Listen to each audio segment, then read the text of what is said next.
Hey, it's Betty. Welcome back to another True Crime Tuesday. I really need y'all to buckle up for this one because this one is gonna be a weird, creepy one. We are talking about the story of Danny LaPlante and the murder of the Gustafson family. I think that's how you pronounce their last name. I suck at pronouncing last names. It's really intricate, really interesting. I'm gonna link down below the article I read, and also he came out on an episode of Your Worst Nightmare. I have fur everywhere. An episode of Your Worst Nightmare on ID covered it as well. They did a whole reenactment thing on it. So I'll link the name of it down below so that you guys can check it out if you have like on demand, or if you have like Amazon, because I think it's on Amazon also.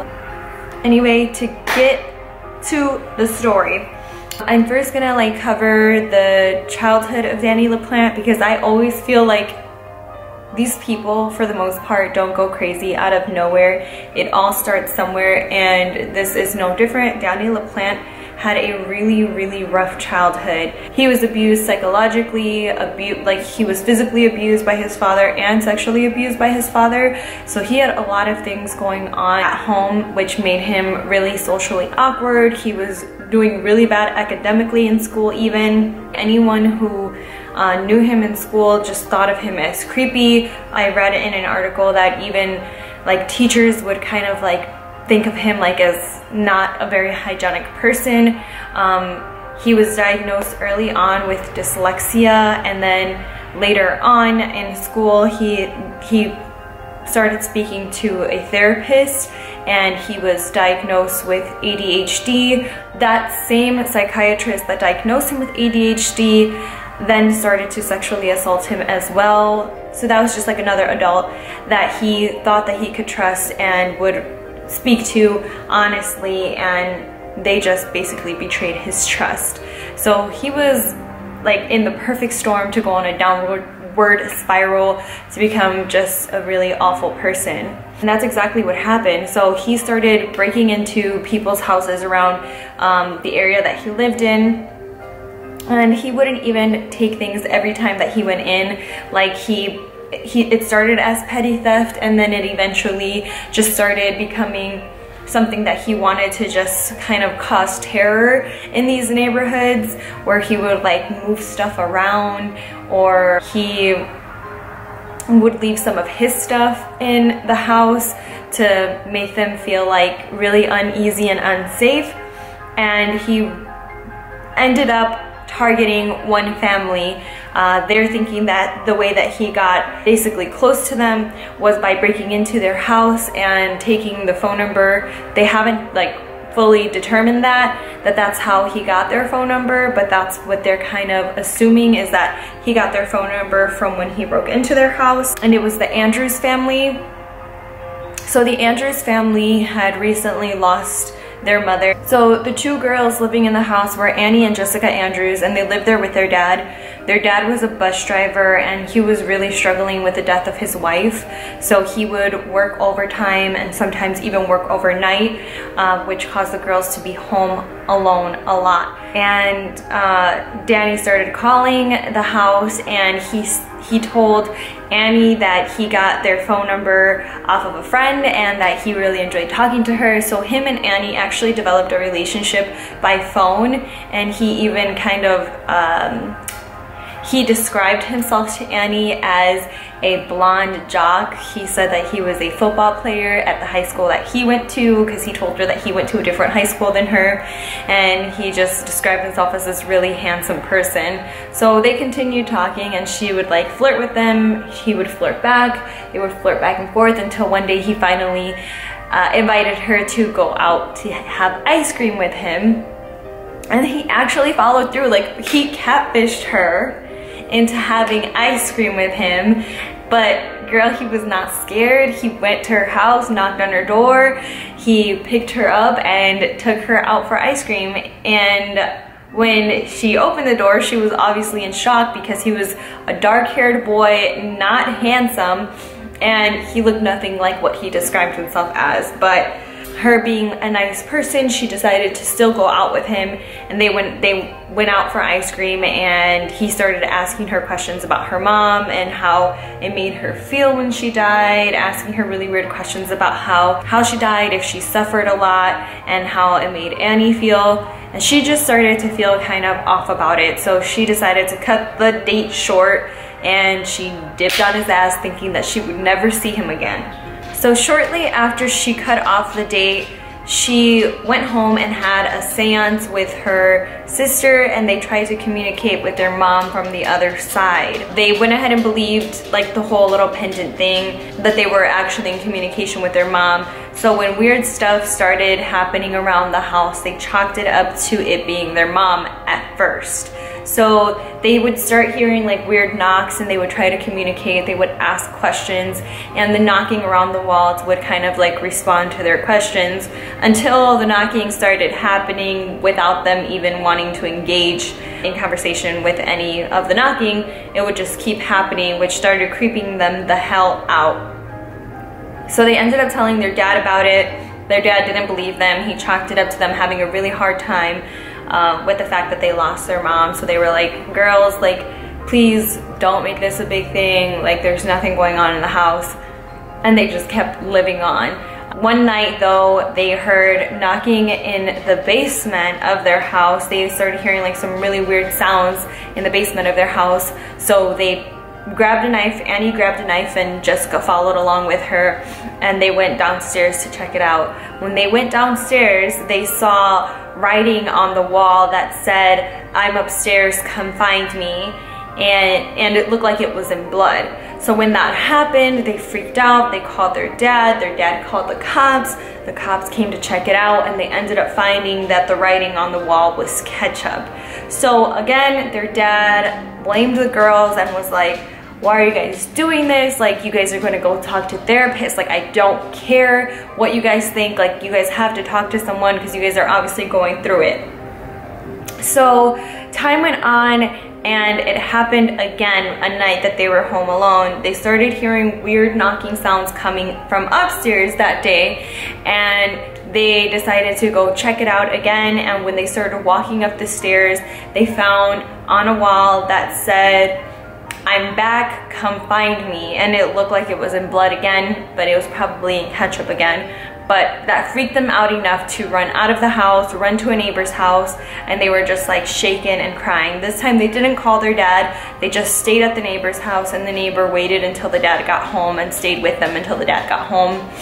The dad finally got home, and when he walked inside the house, he had no idea what he was going to be walking into. But boy, was he creeped the hell out. So when he walked into the house, there was a lot of things that were moved around that made him already feel uncomfortable, and like he didn't believe that it was something that the girls did. So he already had a feeling that he was actually going to find something this time. And he walked up the stairs, he saw the first writing on the wall that said, "I'm back, come find me." And then he walked into another room and ended up finding on the wall in writing with ketchup again saying, "Marry me." And he found Danny LaPlante in his wife's clothing with a blonde wig and weird makeup all over his face, with a hatchet in his hand. The boy had a hatchet in his hand with his dead wife's clothing on it.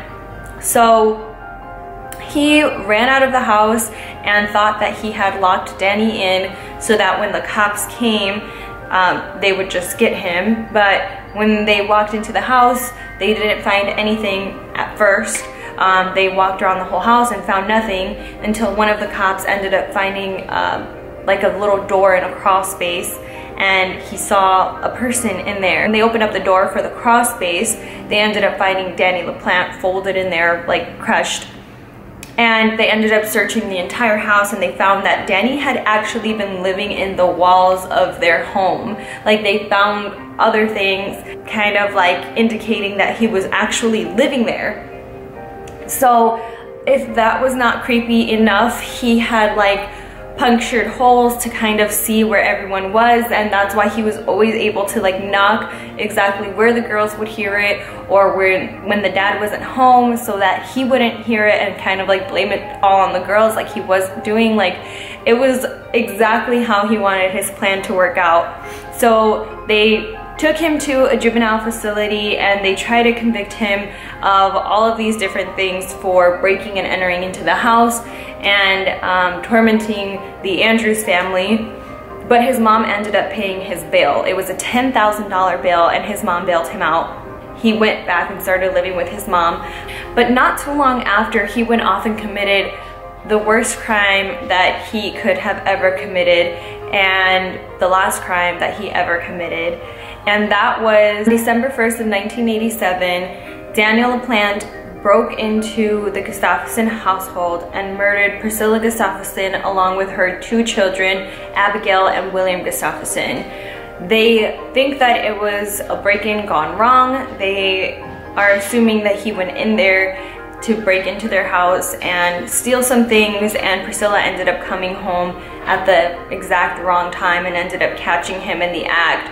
So he ended up raping her, and she was actually pregnant. He raped her and ended up shooting her in the head 2 times, and he ended up drowning Abigail and William Gustafson in the bathrooms that the Gustafsons had in the household, in 2 different bathrooms. There was a downstairs bathroom and an upstairs bathroom. So he drowned the 2 children. So of course, after that crime, he ended up going to jail.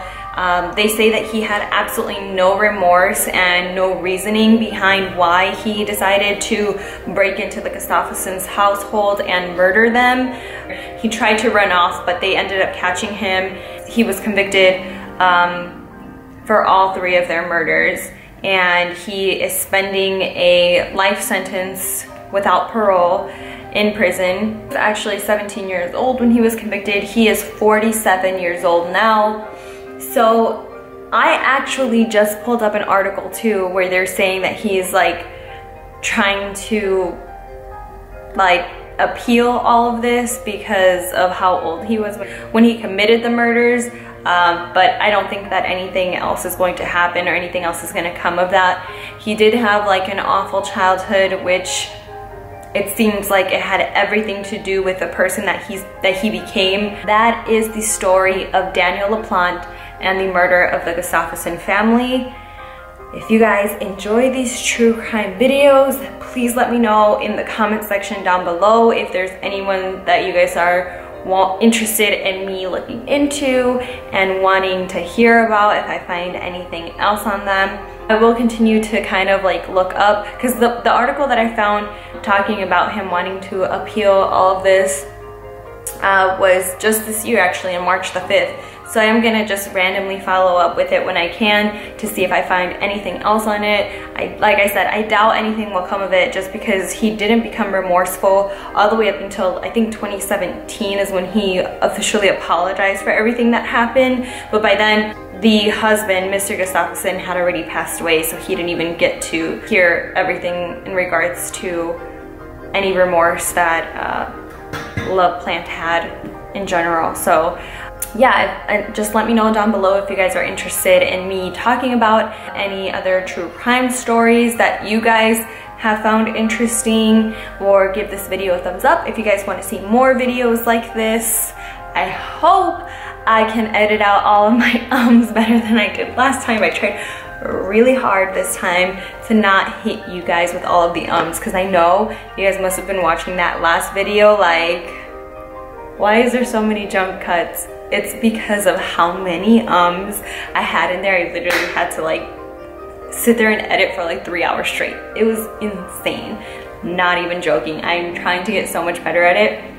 But yeah, if you guys enjoyed this video, please give it a thumbs up, comment down below, subscribe to the channel, because this is an every Tuesday thing, and Tuesdays and Thursdays are the days that I post.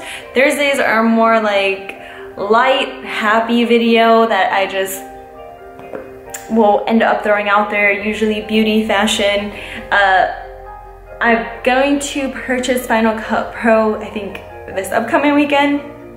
So my visual poetry will start to be posted very soon. I want to say within the next month or so. So please stay tuned for that. I'll probably be posting that on Thursdays as well. So please subscribe to my channel if you guys want to check more of that out as well. If you're not into True Crime Tuesday, do not fret, because Thursdays are my fun days. So you can check the video out at that point, that day of the week.